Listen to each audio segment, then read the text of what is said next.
Welcome to my channel Class Winner by Shri Shyam Books, All India number 1 skill books publisher. The Pot Maker S Story. Alright, today we are going to dive into a really beautiful story about an artisan, a young girl whose hands literally held the future of a tradition. This is the story of the pot maker. So, our story starts in a place where history isn't something you just read in books. No, it lives and breathes in the rhythm of everyday life, in skills and stories that flow from one generation to the next, as timeless as the hills themselves. This is about more than just learning a skill. It's an inheritance. It's a kind of knowledge that's so deep, it can only be felt, shaped, and passed on through the touch of a master to an apprentice, a mother to a daughter. And right at the center of all this is a young girl named Scintilla, who had this one, single-minded passion for this craft. But as you'll see, this gift of heritage, it wasn't going to be handed to her easily. Okay, so let's really get to know Scintilla. From the time she was a little girl, all she wanted to do was become a pot maker. I mean, it was in her blood. Her mother, Aranla, was a famous potter, and so was her grandmother. For Scintilla, the feel of clay was basically the feel of home. But here's the thing. Her mom, Aranla, well, she saw a totally different future for her daughter, a much more practical one. And this is where we see that classic clash, right? The choice between Scintilla's passion and the family's very real everyday needs. And you can't really blame Aranla. Her fears were totally justified. I mean, think about it. Pot making was brutal, backbreaking work. It meant a 16-kilometer journey to the river bank just to get the clay, a dangerous climb, and then carrying these heavy loads all the way back. And the pay? Barely anything. Weaving, on the other hand, well, that was safer. You could do it inside all year. And it actually brought in good money. For a mom, the choice was pretty clear. But kids with a dream, Scintilla just couldn't let it go. So she started learning on her own, in secret. She'd go visit other potters in the village, just watching quietly, absorbing every single move, every part of the process. And what she saw, well, it was pure magic to her. The whole thing was just mesmerizing. From digging up the clay, to pounding it into just the right consistency. And then the shaping, that was her favorite part. That rhythmic tap of the wooden spatula against the clay, it sounded like music to her. It was the sound of creation. Now word gets around in a small village, right? And eventually, the village elders step in. They remind her family of this really important truth. Skills like pottery, they don't belong to just one person. They belong to the whole community. And it's everyone's duty to pass them on. Faced with that kind of wisdom, Aranla finally, reluctantly, agrees to teach her daughter.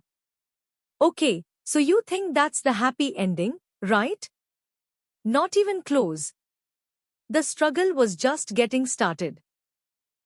Scintilla learned all the prep work super fast.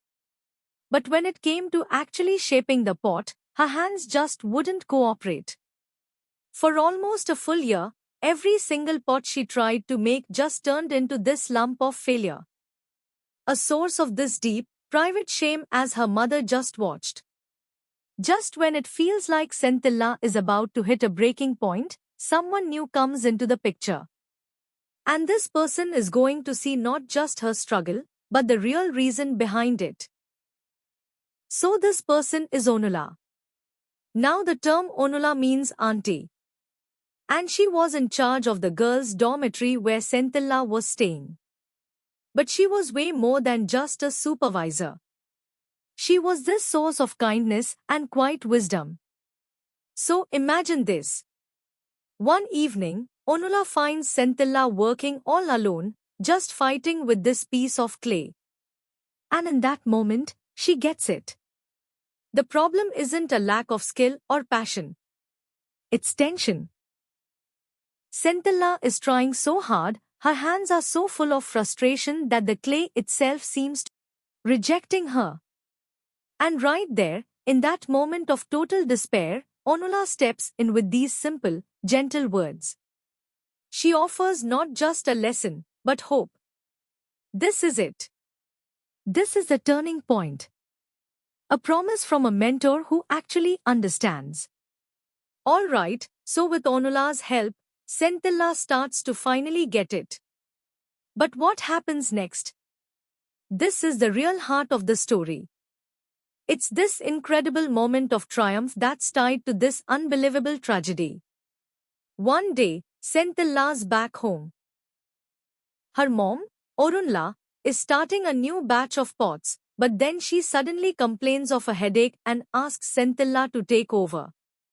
And for the very first time, Centilla is facing the clay completely alone, without that critical eye watching her every single move. And then, it happens. Just like that. Something clicks inside her. All that tension just melts away and it's replaced by this smooth, confident rhythm. Her hands just move like they have a mind of their own. Pot after pot emerges from the clay, each one perfect, each one shaped with the speed and grace she had only dreamed of. She just keeps going, completely lost in the work, losing all track of time. When she finally stops, she's made just one pot less than her mother usually would. It's this beautiful gesture of respect, you know? But also, what an amazing display of her new skill. She is exhausted, but she is so proud, so excited. She runs to find her mother to show her what she's done. But when she finds her, she is lying on the floor, perfectly still. Her mother's headache, it wasn't just a headache. Arnala had passed away. As they carry her mother's body away, Centilla just cries out these words. Can you imagine? It's just this heartbreaking mix of guilt and grief. The one person she wanted to see her succeed was gone in that exact same moment. And just like that, at the very moment her mother leaves this world, a new master potter is born.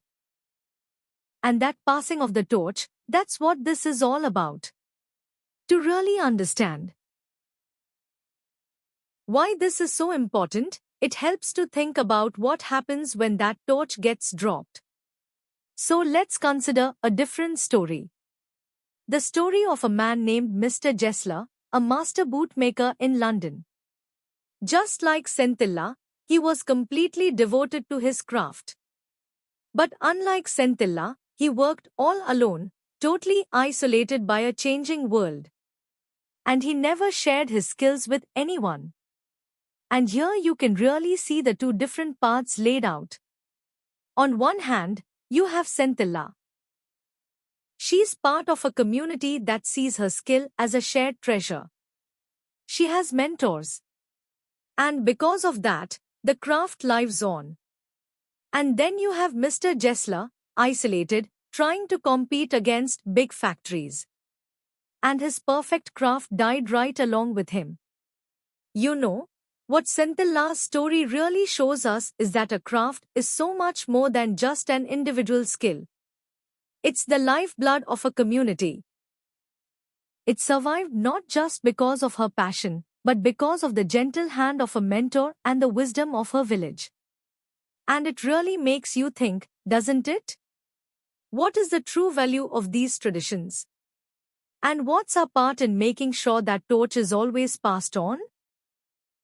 Thanks for watching. Don't forget to like, comment, share, subscribe.